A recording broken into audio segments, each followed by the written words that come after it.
Hello everyone, I am Nipali Singla, ABS Engineering College, Ghaziabad. In today's lecture series, I am going to continue with the structure of operating system. In the last lecture, we have covered the simple structure of operating system, and in today's lecture, I am going to cover a monolithic structure. So here I am going to cover a monolithic structure over here. So basically, as the operating system is a very large and complex system, it should be engineered very carefully so that it can function properly and can be modified easily. It means that as we know that कि जो operating system है वो एक बहुत ही large और complex system है, जिसकी वजह से उसको इंजीनियर्ड इट मीन्स उसको बनाना बहुत ही केयरफुली टास्क है, उसको बहुत केयरफुली बनाना पड़ता है. डेट्स वाई अगर इन फ्यूचर हमें उसमें कोई एडिशन करना है या कोई भी हमें कोई भी मॉड्यूल मॉडिफाइड करना है, so that we can do that thing easily. So here the structure of operating system depends upon how the various components of the operating system are interconnected and melded into the kernel. Basically जो operating system का structure है उसकी fully dependency होती है कि उसके जो various components हैं वो आपस में एक दूसरे के साथ किस तरह से interconnected हैं. So depending on all these requirements we are having a various structures. So in today's lecture we have to cover a monolithic structure. So let's start with this monolithic structure. So first of all, what is monolithic structure? In the monolithic structure, the entire operating system works in the kernel space. This increases the size of the kernel as well as the operating system. It means that monolithic structure एक ऐसा structure है जहां पर जितनी भी operating system के majorly जो task होते हैं, जो मेजरली परफॉर्म किए जाते हैं, वो सारे के सारे टास्क आपके, वो सारे के सारे मॉड्यूल्स आपके एक ही स्पेस पर होते हैं, that is a kernel space. जिसकी वजह से क्या होता है कि ऑब्वियसली बात है कि अगर सारा का सारा लोड कर्नल के पास ही आ रहा है तो कर्नल का जो साइज है वो ऑटोमेटिकली आपका इंक्रीज हो जाएगा. साइमल्टेनियसली ऑपरेटिंग सिस्टम का साइज जो है वो भी आपका बहुत बड़ा हो जाएगा. In this, user services and kernel services are implemented under the same address space, making operating system execution faster. क्योंकि इसके अंदर यूजर सर्विसेज और जो कर्नल सर्विसेज हैं मोनोलिथिक स्ट्रक्चर में, वो दोनों ही एक सेम एड्रेस स्पेस को बिलोंग करती हैं. For example this is our address space. ये कोई हमारा एक सिंगल एड्रेस स्पेस है और इसी एड्रेस स्पेस के अंदर हमारी यूजर सर्विसेज भी लाया करती हैं और यहाँ पर हमारी कर्नल सर्विसेज भी लाया करती है. इट मींस अगर यूजर को किसी भी कर्नल सर्विसेज की नीड है तो उसे किसी और एड्रेस स्पेस पर जाने की नीड नहीं है, because both the services are available in a single address space. तो जिसकी वजह से जो हमारा ओवरहेड होता है वो बहुत ही कम हो जाता है, रिड्यूस हो जाता है, and that's make the execution faster. जिसकी वजह से हमारी जो एग्जीक्यूशन है वो बहुत ही फास्ट हो जाती है. Next point is here kernel provides. जो आपका ये कर्नल स्पेस होता है जिसके अंदर अभी हमने बात किया कि जितनी भी मेजर मॉड्यूल्स हैं वो सारे कर्नल स्पेस में ही अवेलेबल रहते हैं. तो लेट वी सी कि किस टाइप के मॉड्यूल्स होते हैं जो हमारे कर्नल स्पेस में होते हैं. For example CPU scheduling, memory management, file management, device management. There are lots of services which are included in a single space, it is a kernel space, and other operating systems through function calls at one level. That's why called a monolithic यानी कि one block kernel. Because यहाँ पे सारी की सारी जो majorly services हैं, जो major modules हैं like CPU scheduling, memory management, file management, device management, वो सारे के सारे आपके एक ही एड्रेस स्पेस पर हैं, कर्नल के अंदर ही लाया करते हैं. डेट्स वाई एक सिंगल ब्लॉक के अंदर होने की वजह से इसको मोनोलिथिक कर्नल या मोनोलिथिक स्ट्रक्चर बोला जाता है, because monolithic means one block, one space. So that's why it's name configured as a monolithic. So these are some points about monolithic structure. Let me give you the structure, or we can say that diagrammatical view of monolithic structure, how it looks like. ठीक है, तो सबसे पहले इसका structure बनाते हैं. तो here we know that कि जो भी हमारा पास कर्नल होता है वो यूजर एप्लीकेशन के बीच में और हार्डवेयर के बीच में लाया करता है. So it's a general layer जो आपके हर स्ट्रक्चर के अंदर लाया करती है. It's a general layer. तो टॉप मोस्ट लेयर जो हम कंसीडर करते हैं किसी भी स्ट्रक्चर के लिए, that is a application layer.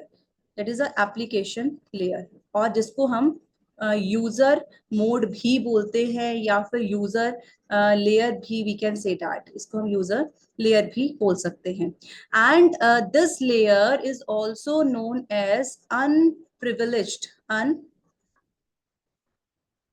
Unprivileged mode. इस लेयर को हम अनप्रिविलेज्ड मोड भी बोलते हैं. सो इस application layer, top most is the application layer, और जो बॉटम मोस्ट हमारी लेयर होती है that is a hardware layer. It's a hardware layer. इन दोनों के बीच में हमारा क्या एक्ट करता है? कर्नल. इन दोनों के बीच में जो हमारा एक सिंगल एड्रेस स्पेस लाया करता है जिसके अंदर various functionalities are there. It means user mode पर, एप्लीकेशन लेयर पर जो मेजर फंक्शनैलिटीज है वो नहीं होती हैं. सारी सारी फंक्शनैलिटीज हमारे इसी कर्नल मोड में होती हैं. सो ये जो पोर्शन है, this is a monolithic, this is a monolithic kernel. This space is a monolithic kernel. और अभी हमने बात किया ये जो मोनोलिथिक कर्नल स्पेस है, it is a single address space जिसके अंदर बहुत सारी मेजर फंक्शनैलिटीज लाया करती हैं. सो लेट मी सी वो मेजर फंक्शनैलिटी कौन कौन सी होती है. अभी हमने जस्ट पढ़ा है that is a file management. मैं शॉर्ट में थोड़ा सा लिख रही हूँ. फाइल मैनेजमेंट, डिवाइस मैनेजमेंट,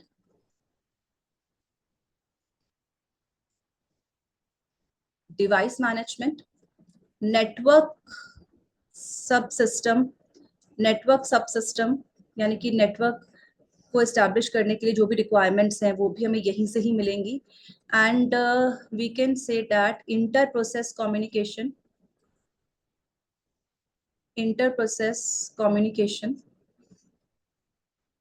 बहुत सारी फंक्शनैलिटीज है. इट इज नॉट नेसेसरी कि मैं जो फंक्शनैलिटीज यहाँ पे लिख रही हूँ आप सिर्फ उन्हीं फंक्शनैलिटीज को ही कंसीडर करें. No, because we are having a lots of functionalities and it also depend upon the type of the operating system. So here we can consider also a drivers and we can consider the process management. हम बहुत सारी चीजों को यहाँ पे consider कर सकते हैं. Process management, we can consider dispatcher, we can consider schedulers. So these are the major functionalities हैं ये सारी जो कि एक ही कर्नल स्पेस पर लाई करती हैं. डेट्स वाई इसको मोनोलिथिक या सिंगल ब्लॉक स्ट्रक्चर भी बोला जाता है. So here you can see that कि जितनी भी मेजर फंक्शनैलिटीज है सिंगल ब्लॉक में है, तो it's very easy for the user. अगर यूजर को वेरियस रिसोर्सेज यूज करने हैं तो उसके लिए जो ओवरहेड होगा वो बहुत ही मिनिमम ओवरहेड होगा. यानी कि एक्स्ट्रा इंफॉर्मेशन को उसको एडअप नहीं करना पड़ेगा बिकॉज सारे के सारे जो मॉड्यूल्स हैं, सारे रिसोर्सेज जो हैं वो एक ही कर्नल स्पेस पर उसको मिल रहे हैं. So this is the diagrammatical view of monolithic structure. And one thing more, this जो आपका ये कर्नल लेवल है, this is also known as this is also known as privileged. It is also known as privileged mode. Either हम इसको privileged mode बोलते हैं और we can say that it is a kernel mode. Why we are saying it is as a privileged mode? Because same thing na, we can see over here कि lots of major functionalities are there. So जितनी भी privilegization है for running any program, वो सारी की सारी functionality हमें इसी single kernel space पर ही मिल रही है.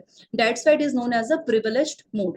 Okay, so now next we will move towards the advantages of monolithic structure. So here are some advantages. First is the monolithic kernel is a single static binary file where a process runs completely in a single address space. So it's the advantage because एक ही single address space के अंदर सारी की सारी processes आपकी completely run कर सकती हैं एक स्टैटिक बाइनरी फाइल के थ्रू. So that's a major advantage. उसको इधर उधर कहीं पे भी जंप करने की नीड नहीं है. सो बहुत ही लो ओवरहेड यहाँ पे कंसीडर किया जाता है. Next advantages is the services such as memory management, file management, process scheduling, etc. are implemented under the same address space, which makes the execution of a monolithic kernel fast and makes it easier to develop, test and maintain. Because जितनी भी major functionalities हैं आपकी एक ही block के अंदर lie करती हैं, तो that's why किसी भी process को execute करना तो बहुत easy है ही. इसके साथ साथ इसको develop करना, टेस्ट करना, अगर फ्यूचर में कोई भी प्रॉब्लम रेज होती है तो उस प्रॉब्लम की जो टेस्टिंग होती है उसको टेस्ट करना या किसी भी मॉड्यूल को मेंटेन करना बहुत इजी है, बिकॉज मेंटेनेंस के लिए हमें एक एड्रेस स्पेस से दूसरे एड्रेस स्पेस पर जंप नहीं करना पड़ेगा. We are having all the things in a single address space, तो मेंटेनेंस जो है वो बहुत इजी हो जाती है, इजीली ये टेस्टेड हो जाता है. Next advantage is the monolithic kernel has low overhead. जो अभी मैं बार बार बात कर रही हूँ कि लो ओवरहेड है, बिकॉज एक एड्रेस स्पेस से दूसरे एड्रेस स्पेस पर नहीं जाना पड़ रहा है. There is no any requirement to add the address of the next block. कोई यहाँ पे रिक्वायरमेंट नहीं है. So that's why it does not require a lot of system resources, makes it ideal for resource constrained devices. So that's why यहाँ पे बहुत सारे resources की need नहीं है, जिसकी वजह से जो यहाँ पे resource constrained है वो बहुत ही ideal in nature हो जाते हैं. There are some more advantages. Next is, since all code runs in a kernel space, it is easy to access hardware resources such as network interfaces, graphic cards and sound cards. क्योंकि जो आपका code है उसको जितने भी resources की need है वो उसको एक ही एड्रेस स्पेस में मिल रहे हैं.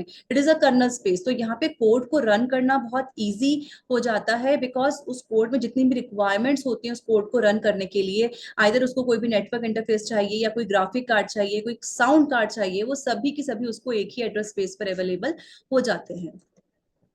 Next advantage is monolithic kernel provides fast system calls since there is no overhead of message passing between user level processes.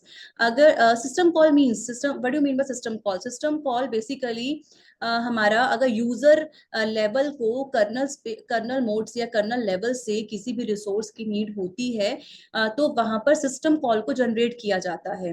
तो अगर सिस्टम लेट सपोज एक यूजर जो है वो ऑलरेडी लेट सपोज कुछ मेमोरी स्पेस यूज कर रहा है, और ये मेमोरी स्पेस कहाँ पर है? It is available in a kernel mode. ठीक है. सेम यूजर को at the same time memory के साथ साथ उसको कोई फाइल भी यूज करनी है. He that process wants to use some file. Obviously बात है, ये क्योंकि सभी चीजें एक ही स्पेस पर है तो ये फाइल भी कहाँ होगी? ये भी आपकी कर्नल स्पेस पर लाई करेगी. सो यहाँ पर सिस्टम कॉल को एक रिसोर्स से दूसरे रिसोर्स के लिए सिस्टम कॉल जनरेट करना बहुत इजी है, बिकॉज उस सिस्टम कॉल को किसी और एड्रेस स्पेस पर नहीं जाना पड़ रहा है. All the things are in a same address space, so it is very easy. Next advantage is this structure is good for general purpose operating system that require a high degree of performance and low overhead. जो हमारे जितने भी general purpose commonly use operating system होते हैं वहां पे structure बहुत ही अच्छे तरीके से वर्क करता है, बिकॉज इसकी जो मेंटेनेंस होती है वो बहुत कम जो है लगती है. बहुत मेंटेनेंस बहुत लो कॉस्ट पर उसकी मेंटेनेंस हो जाती है, लो ओवरहेड होता है. डेट्स वाई जो इसकी डिग्री ऑफ परफॉर्मेंस है वो आपकी इंक्रीज कर जाती है. डिग्री ऑफ परफॉर्मेंस जो है वो आपकी इंक्रीज कर जाती है. So here are some advantages. Next is developing device drivers for monolithic kernel is easier since they are integrated into the kernel. अगर हमें कोई भी डिवाइस ड्राइवर को डेवलप करना है तो उसको डेवलप करना बहुत इजी है, बिकॉज वी नो डैट कि उसको डेवलप कहाँ पे करना है? कर्नल स्पेस में. सो एक ही स्पेस पर उसको इम्प्लीमेंट करना it is a very easy task. So next move towards some disadvantages of monolithic structure. So here is the first disadvantage. The addition of new features or removal of absolute features is very difficult. The user needs to modify the entire operating system. हम कोई भी new feature डाल तो सकते हैं kernel space पे, because हमें पता है कि जितने भी हमारे मेजरली टास्क होते हैं वो कर्नल लेवल पे ही परफॉर्म होते हैं. जितने भी रिसोर्सेज या जितने भी हमारे नीडेड चीजें होती हैं वो सारी कर्नल लेवल पर हैं. बट अगर हमें उस कर्नल स्पेस के अंदर कुछ न्यू एडिशन करनी है या फिर कोई मॉड्यूल मॉडिफाई करना है, तो क्यों मॉडिफाई करना है? बिकॉज वो एब्सोल्यूट हो चुका है, अब वो नहीं यूज हो रहा है. तो उस पर्टिकुलर कर्नल स्पेस को उस कर्नल स्पेस के अंदर कुछ एडअप करना या वहां से कुछ निकालना, it's a bit difficult task, because एक थिंग को वहां पे ऐड करना और एक को निकालना, जिसकी वजह से क्या होगा? पूरा का पूरा आपका कर्नल स्पेस जो है वो आपका डिफिकल्ट हो जाएगा रिमूव करना उसको, पूरा कर्नल स्पेस जो है आपका वो we can say that disturb हो जाएगा, पूरा जो कर्नल स्पेस है वो आपका डिस्टर्ब हो जाएगा। सो डिस्टर्बेंस की वजह से क्या हो सकता है, डिस्टर्बेंस की वजह से इट कैन बी पॉसिबल कि आपका पूरा का पूरा सिस्टम ही क्रैश डाउन हो जाए। So that is the biggest disadvantage. Next is the security issues are always there because there is no isolation among various servers present in the kernel. जितनी भी services या servers जितने भी यहाँ पे हमारे पास task होते हैं एक ही level पर हो रहे हैं, so every जितने भी security issues यहाँ पे raise होते हैं उनको handle करना बहुत difficult task हो जाता है, because everyone knows about other you can say that कि एक मॉड्यूल को दूसरे मॉड्यूल के बारे में पता है, सब चीजें एक ही एड्रेस स्पेस पर हैं, तो वहां पे सिक्योरिटी कंसर्न बहुत ज्यादा आपके रेज होते हैं। एंड वी नो दैट कि अगर हम आज के टाइम की बात करें, cyber security, we can say that network security is the biggest issue जो इस टाइम पे आ रहा है। So security is the main concern. अगर सिक्योरिटी एक मेन कंसर्न है इस स्ट्रक्चर का, so we can say that somewhere it is not a good structure. Next is, if one services goes down, it leads to an entire system failure because all services of applications are connected to each other, therefore considered unreliable. ये the same thing, अगर एक service down हो जाती है, कोई service properly work नहीं कर रही है, so उसका मतलब क्या है कि we have to उसको हमें वहां से रिमूव करना पड़ेगा उसको ठीक करने के लिए, या फिर कुछ और एडिशंस करनी पड़ेंगे उसको ठीक करने के लिए, जिसकी वजह से पूरा का पूरा सिस्टम हमारा शट डाउन हो सकता है। That's why it is also known as a unreliable structure. So these are the disadvantages of monolithic structure. So here are some references which I considered for this lecture. Thank you.